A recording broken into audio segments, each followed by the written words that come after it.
풀 텍스트를 직설화법으로 원하신다면 그대로 말씀드리겠습니다. 그럼 방첩사를 예, 지원하라. 전화를 받으니까 네, 비상계엄 발표하는 걸 확인했냐고 물으셨고, 네, 그다음에 조금 좀 강한 어투라서 말씀드리기가 좀 어렵습니다만, 하여튼 이번에 다 잡아들여서 싹 다 정리해라라고 말씀하셨습니다.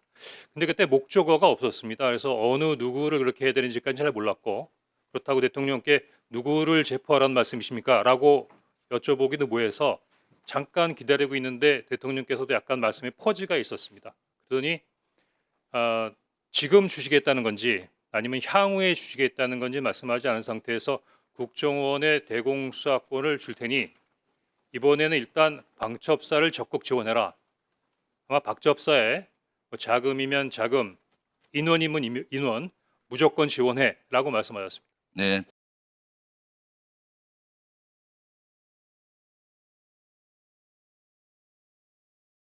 네. 그 1차장님은 12월 3일 날 비상계엄이 있는 날 한 20시경에 전화를 대통령이 전화가 올 테니까 전화 대기하라는 거 누구로부터 받았습니까? 처음에 대통령께서 전화를 하라고 하는 지시를 제 보좌관으로부터 받았습니다. 전화를 대통령한테 하라고. 예, 그런 그럼 지시가 있었다. 몇 대통령께서 시쯤, 전화를 하라고 하신다라는 지시를 전달받았습니다. 그러면은 몇 시쯤 그걸 받았죠? 예, 한 8시 좀 넘어서인데 제가 저녁 8시 22분에 대통령께 전화를 드렸습니다. 먼저 전화를 드렸어요? 예, 8시 그 22분에? 지시를 받고 네. 제가 전화를 먼저 드렸습니다. 그럼 그 대통령이 뭐라고 얘기를 했습니까? 무슨 보고를 했죠? 요지는 한두 시간 후에 중요하게 전달할 사항이 있으니 통신 축선에 대기하라는 지시였습니다. 통신 숙선에 대기해라. 그렇습니다. 내용은 얘기 안 하고요. 예, 그 내용은 아마 그 중요한 얘기가 있는데 한두 시간 이후에 얘기하겠다라는 말씀으로 이해했습니다. 그리고 나서 그러면은 뭘로 유추했습니까? 사실 그때는 특별하게 유추할 수 있는 근거가 없었습니다. 그래서 그 다음에 다시 대통령한테 전화가 온 시간이 언제입니까? 8시 22분에 통화를 한 이후에 대통령께서 대기하라고 한 말씀이셨기 때문에 국정원 청사로 돌아가서 직무실에서 대기하고 있었습니다.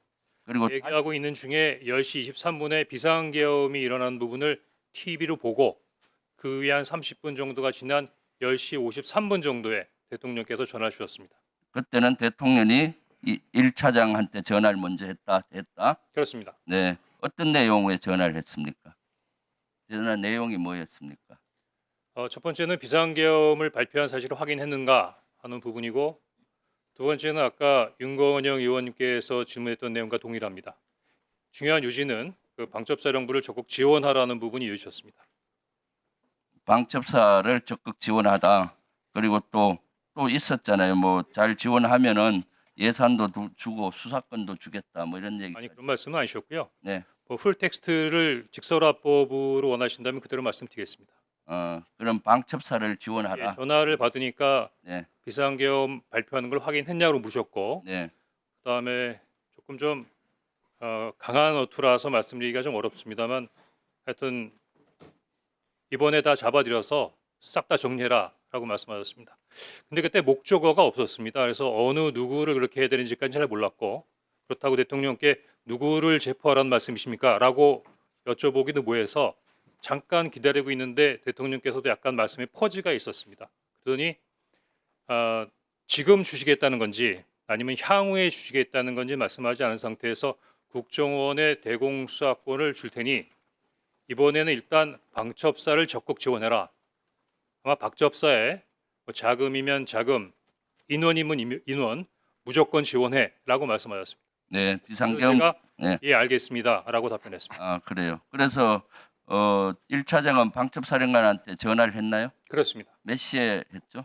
10시 53분에 대통령님 전화가 끝나자마자 대통령께서 지시하신 분이 방첩사를 지원해라라는 부분에 지셨기 때문에 이어서 바로 기억하기로는 11시 6분에 방첩사령관에게 전화했습니다.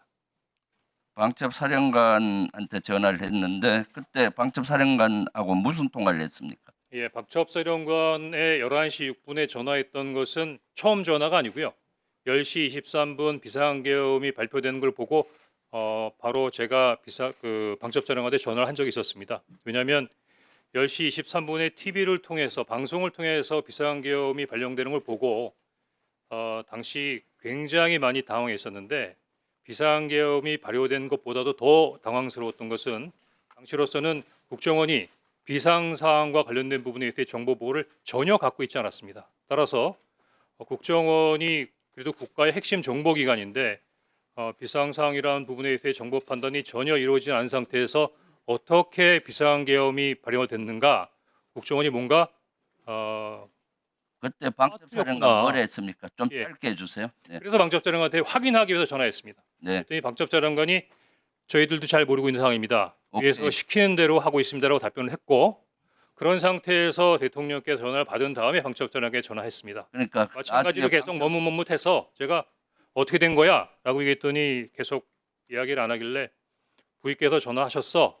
대통령께서 너희들을 도와주래 라고 이야기를 했더니 그 이후에 아마 정보위에서 말씀하신 그 관련된 내용들을 저한테 얘기했던 겁니다. 그러니까 여러 명 그 정치인 체포해라 이재명 포함해서 그렇습니다. 몇 명 정도 체포하라 했죠? 제가 기억하기에는 중간에 뭐 일일이 세지도 않았고 당시 밤중에 전화로 메모지에 막 메모를 하는 상황이었기 때문에 14명 정도로 기억합니다. 네. 그리고 계속 있었는데 택도 안 되는 소리라서 끊었다는 얘기 아니에요? 그냥 끊지는 않았고요. 물론 뭐 속으로는 그런 생각을 했지만 대통령이 지시고 방첩사령관이 얘기하는 부분에 대해서 특별한 반응을 보일 수 없었고 마지막엔 그래 그래서 어떻게?라고 물었습니다. 뜻은 너가 원하는 대로 한다면 그럼 어떻게 하면 좋아? 그랬더니 저에게 직접 전화 주십시오. 이렇게 얘기했고 알았어 하고 전화를 끊었습니다. 그래서 그것을 어떻게 조치했나요? 구체적으로 말씀해 주십시오. 조태용 원장한테 보고했을 거 아니에요? 그 내용을? 제가 지난 1년 넘게 우리 조태용 아니, 원장님을 지금 시간이 많지 수시로 않으니까 들었습니다. 보고했죠.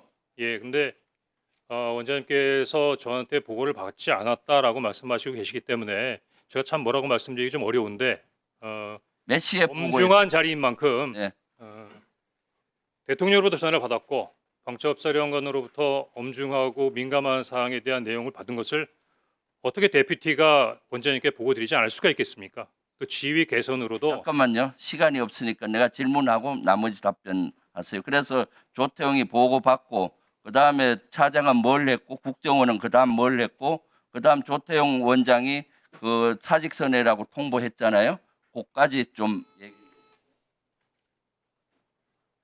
원장님 송구합니다만 그냥 당시 제가 기억나는 대로 말씀드리겠습니다. 아마 국정원장께서는 하루에도 뭐 책 한두 권 정도의 정보 보고를 받으시고 워낙 많은 보고서를 받으시고 또 더구나 총리님께서도 말씀하셨지만 충격적인 사항이라 아마 당시 상황이 많이 헷갈리실 수 있으십니다. 더구나 제가 얘기한 부분이 굉장히 단편적이고 조태용 원장님께서 12월 6일 날 그 기자회견 하셨던 것처럼 제가 대통령께서 정치인을 체포하라고 지시하셨습니다라고는 보고하지 않았습니다. 다만 그 정황상 관련된 보고를 드렸는데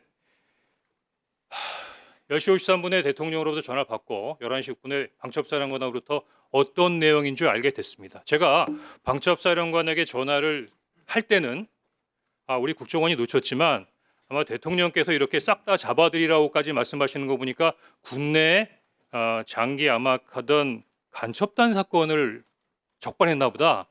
그래서 아마 이렇게까지 긴급하게 진행돼야 된다고 생각하고 국정원에까지 지원을 요청한다고 추정했었습니다. 그런데 여인영 간첩사령관으로부터 체포 대상자 명단을 받아보는 순간에 이게 뭐가 잘못됐구나라고 전반적인 상황이 흐트러져서 이해하기 어려웠습니다. 더구나 11시 6분에 방첩사령관하고 통화한 다음에 11시 30분에는 그 원장님께서 지시하셔서 원장님 직무실에서 긴급 정무직 회의가 열립니다. 뭐 만약에 자리에 안 계셨다면 모르지만 방금 대통령으로 전화 받고 방첩사령관도 전화 받은 내용을 11시 6분에 알고 있는데 11시 30분에 정무직 회의 때 바로 제 앞에 앉아 계셨거든요. 그거 어떻게 말씀 안 드릴 수가 있습니까? 그리고 나중에 네. 자, 정리하세요. 예. 간단히 다시 한번 말씀해 주십시오. 12월 5일 날 조태용 원장이 사직서 내라고 내야 되지 않겠냐. 근데 그 부분도 지금 그 국정원장님께서는 그 홍장원 차장이 정치적 중립 위반 의무를 위반했기 때문에 경질했다고 말씀하시는데 알았어요. 12월 5일 날 저한테 말씀하신 내용하고는 전혀 다릅니다. 네.